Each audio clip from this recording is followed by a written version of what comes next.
बंधु जीवन रे एमिति कर्म करनी जहाद्वारा तुमे तुमर निज सम्मान को निजे नष्ट करिवो।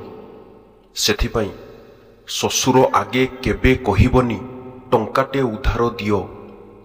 केते धन संची रखिबा खबर से कथा न जाणु पुओ। बापा आगे खुली कहिबनी केबे निज पराजय कथा। माँ आगे केबे खुली कहिबनी स्त्रीर दुर्गुण कथा। ठीक सेहीपरि समाज आगरे केबे कहिबनी अभावरे अछ बुली। पड़ोशी आगरे कहिबनी केबे घरर गुमर खुली। केते धन बल तुम पाखे अछि बंधु को जणाओ नाही।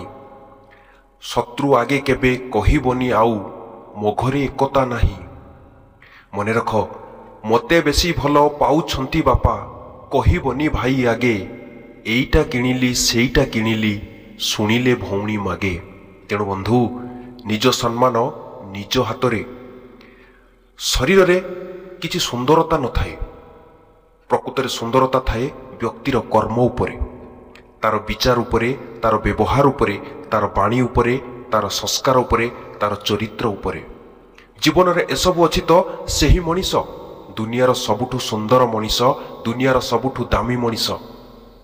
बंधु माटी थिले घास कळे, शरीर थिले रोग हुए, परिवार थिले मतांतर हुए।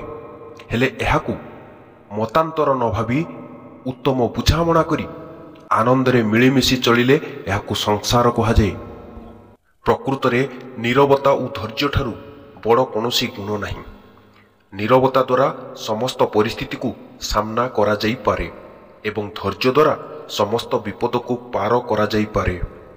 जो लोकठारे एही दुईटी गुणर अभाव थाए से लोक तार जीवन रे विफलता को हाथ ठारी डाकी थाए।